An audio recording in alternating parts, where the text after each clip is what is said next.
सन 1961 में इंसान अपने ग्रह से निकलकर ब्रह्मांड में अपनी यात्रा की शुरुआत करता है।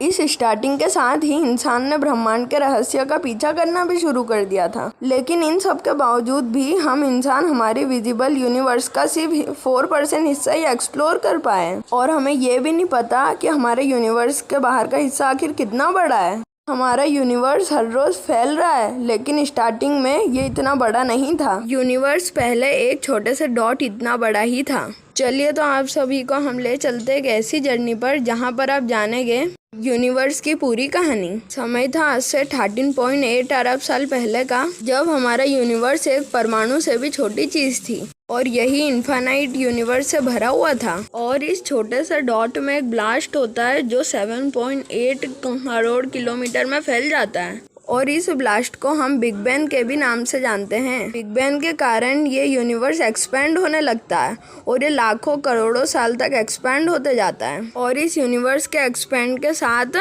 समय भी अस्तित्व में आ गया था और फिर कई करोड़ों साल तक एक्सपैंड होने के बाद में पैदा हुई ये एनर्जी बहुत बढ़ गई थी और बढ़ने के बाद ये एनर्जी बनी इलेक्ट्रॉन, प्लूटॉन, न्यूट्रॉन और सेनेटॉन वाले पार्टिकल्स।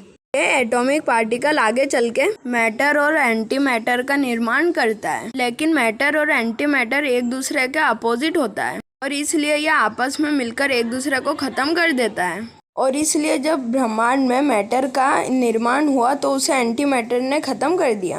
लेकिन यूनिवर्स में मैटर की क्वांटिटी एंटी मैटर से थोड़ा ज्यादा था, इसलिए सब कुछ खत्म होने के बाद मैटर का एक हिस्सा बच गया। वो बचे हुए एक हिस्से में काफी ज्यादा एनर्जी थी, उससे एक बहुत बड़ा ब्लास्ट हुआ और इस ब्लास्ट के साथ दुनिया में आया हाइड्रोजन। इसके अस्तित्व में आने के बाद धरती पर अब ग्रेविटी का जन्म हुआ। उसके बाद ये ग्रेविटी हाइड्रोजन को कंप्रेस करने लगा। उसके बाद इस दुनिया में आता है हीलियम और हाइड्रोजन मिलके न्यूक्लियर फ्यूजन से इस दुनिया के पहले स्टार का निर्माण करता है। धीरे धीरे इस दुनिया में बहुत सारे स्टार बनने लगे और इस प्रोसेस में ग्रेविटेशनल फोर्स और भी ज्यादा स्ट्रॉन्ग होता गया। ग्रेविटी से सारे तारे पास में आकर इनका ग्रुप बन गया, जिस ग्रुप को हम गैलेक्सी के नाम से जानते हैं। गैलेक्सीज के बनने के बाद भी हमारी दुनिया में सिर्फ हाइड्रोजन और हीलियम ही थे और इनके अलावा यूनिवर्स में किसी तारे का कोई दूसरा एलिमेंट नहीं था। तो ये हीलियम और हाइड्रोजन के एक तारे का सुपरनोवा से अंत हुआ तो कार्बन, नाइट्रोजन और ऑक्सीजन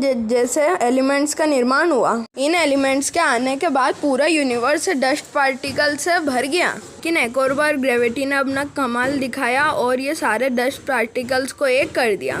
ये सारे डस्ट पार्टिकल्स एक हो गए प्लैनेट्स और एस्ट्रोनॉइट्स का निर्माण करते हैं। इसी प्रोसेस के बाद बिग बैंग के ब्लास्ट होने के बाद में 9 अरब साल बाद हमारी अर्थ का जन्म होता है। हमारी धरती के बनने के कुछ साल बाद ही उससे एक बहुत बड़ा एस्ट्रोनॉट टकराता है। तो हमारी धरती का एक पार्ट अलग हो जाता है और जो ग्रेविटेशनल फोर्स है अर्थ के आसपास घूमने लगता है। धरती के इसी पार्ट को हम मून के नाम से जानते हैं। फिर अब चांद के बनने के बाद में धरती पर लगातार ज्वालामुखी के विस्फोट होने लगते हैं। जमीन के अंदर से खोलता हुआ लावा निकलते हुए जमीन बनाता है।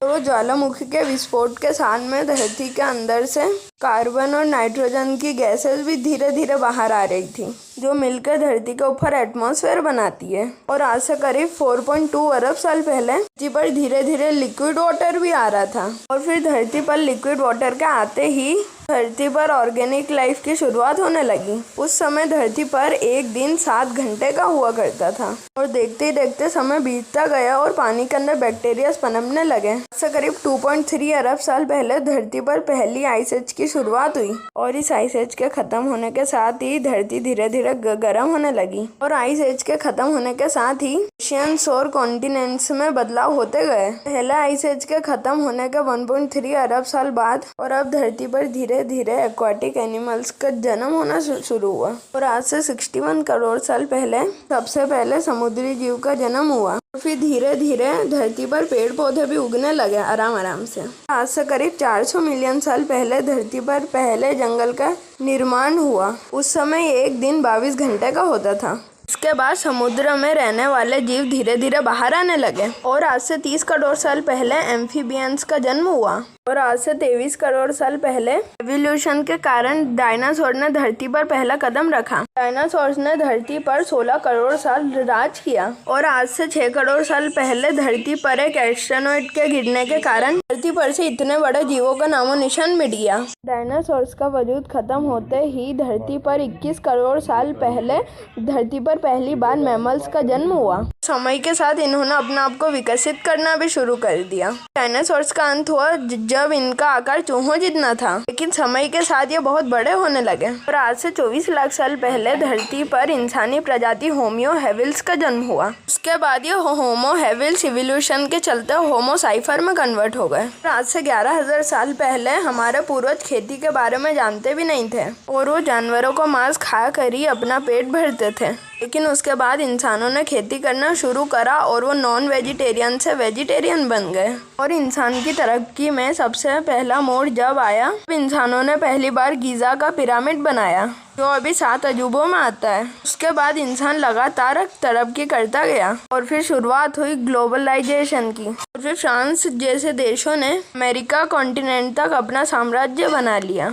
उसके बाद इंसान बहुत तरक्की करता है और 18वीं सेंचुरी में शुरुआत होती है फैक्टराइजेशन की। फिर 1752 में मिंटा के बिजली के आविष्कार ने पूरी दुनिया को बदल के रख दिया। फिर 1903 में इंसानों ने लाइट का आविष्कार किया जिसके बारे में वो सोच भी नहीं सकता था। और फिर 17 दिसंबर 1903 को अमेरिका के 2 भाइयों ने आसमान में दुनिया का पहला प्लेन उड़ाया और फिर इसके बाद साइंस ने पीछे मुड़कर नहीं देखा। फिर सन 1961 में इंसान पहली बार स्पेस से बाहर निकल के उसने स्पेस में अपनी यात्रा की शुरुआत की। और फिर सन 1969 में इंसान ने चांद पर पहली बार कदम रखा और अब इंसान एक मल्टी प्लेनेटरी स्पीसीज बनने की तैयारी कर रहा है। इस प्लान को billionaire space scientist Elon Musk कर रहे हैं। मार्स पर इंसानी बस्ती बनाने की तैयारी कर रहा है और इस प्लान के सक्सेसफुल होने के बाद में शायद हम इंसान टाइप 1 सिविलाइजेशन बन जाए और फिर पूरे सोलर सिस्टम को अपने कंट्रोल में कर ले। और कई साइंटिस्ट के मुताबिक टाइप 2 सिविलाइजेशन बन जाएगा जो अपनी पूरी गैलेक्सी को कंट्रोल में रखेगा। और अगर ऐसा होता है तो जिस इंसान का इस पूरी दुनिया में एक छोटा सा वजूद है वो पूरी दुनिया पर राज करेगा। तो इस वीडियो में बस इतना ही। और अगर ये वीडियो आपको पसंद आई तो लाइक करना, चैनल पे न्यू हो तो सब्सक्राइब करना। तो मिलते हैं नेक्स्ट वीडियो में। Bye bye.